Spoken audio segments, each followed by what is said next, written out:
নমস্কার। আমি আজকে সরস্বতী মাতার জন্ম কথা বলবো, তার 52 হংস কেন সেটাও বলবো, আর কবে থেকে তার পুজো শুরু হলো, কিভাবে পুজো শুরু হলো সেটাই বলবো। আমরা তো সকলে জানি সরস্বতী সরস্বতী তুমি বরদানি, তোমার কণ্ঠে বেদ বাণী। সরস্বতী দেবীর এক হাতে বীণা যেমন আছে, এক হাতে বেদও রয়েছেন। কেন সরস্বতী দেব সাদা সেটাও আমি আজকে আপনাদের কাছে বলবো। চলুন শুরু করি। মাতা সরস্বতীর জন্ম কি করে হলো? কথিত আছে যে ব্রহ্মা যখন সমস্ত কিছু সৃষ্টি করে চলেছেন তখন তার মনে ফটকা লাগে, কিছু একটা কি বাকি থেকে যাচ্ছে।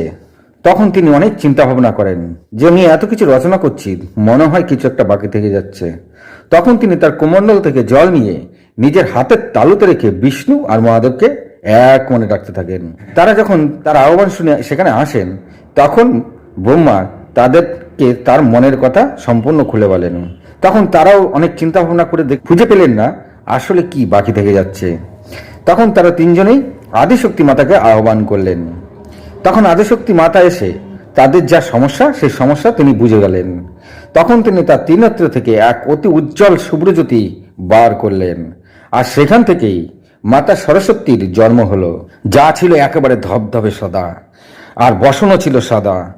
তাই এই শুভ্র রঙের জন্য তার নাম দিলেন, সবাই মিলে তার নাম দিলেন সরস্বতী।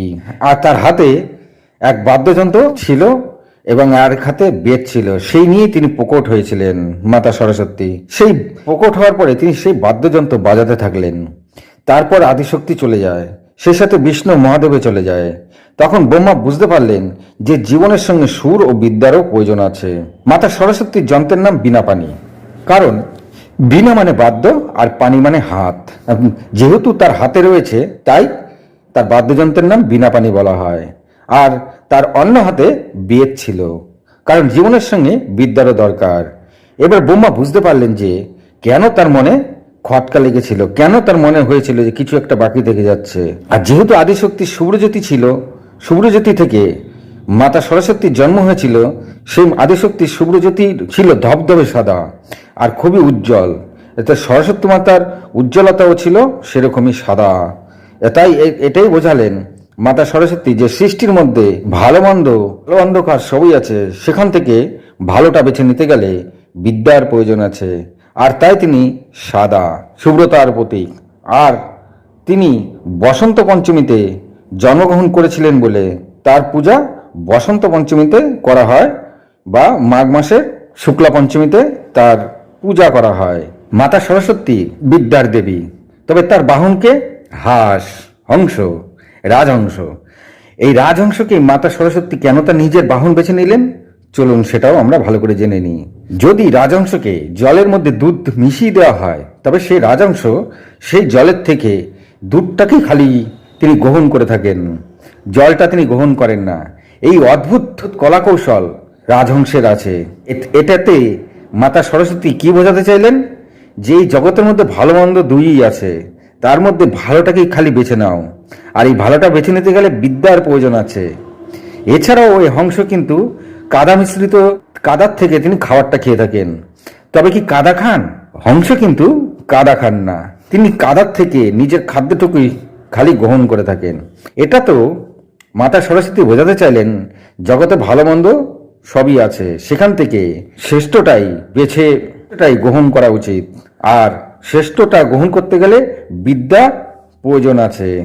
তাই মাতা সরস্বতীর এক হাতে বিদ্যা রয়েছে, আর তার সাথে সুরেরও দরকার আছে, মানে মনের মধ্যে আনন্দ, যা বাদ্যযন্ত্র থেকে আসে। আবার অন্যদিকে একটা কথিত আছে মাতা সরস্বতীকে কেন মাঘ মাসের শুক্লা পঞ্চমীতেই পূজা করা হয়। এই যে কথিত ব্যাপারটা আছে, চলুন সেটাও আমরা জেনে নিই। মহর্ষি বেদব্যাস একদিন ধ্যানস্থ অবস্থায় মাতা সরস্বতীর কৃপায় মাতা সরস্বতীর দেববাণী শুনতে পান। তিনি একটি ফলের বীজ তাকে দান করবেন, আর সে বীজ থেকে যে গাছ হয়ে যেদিন সেই গাছ বড় হয়ে ফল দেবে, আর সেই ফল পেকে যেদিন তার মাথায় এসে পড়বে, সেদিন তার তপস্যা সফল হবে বা সম্পন্ন হবে। এই বলে মাতা সরস্বতী সেখান থেকে চলে যান। তখন বেদব্যাস চোখ খুলে দেখেন যে একটি ছোট্ট বীজ রয়েছে।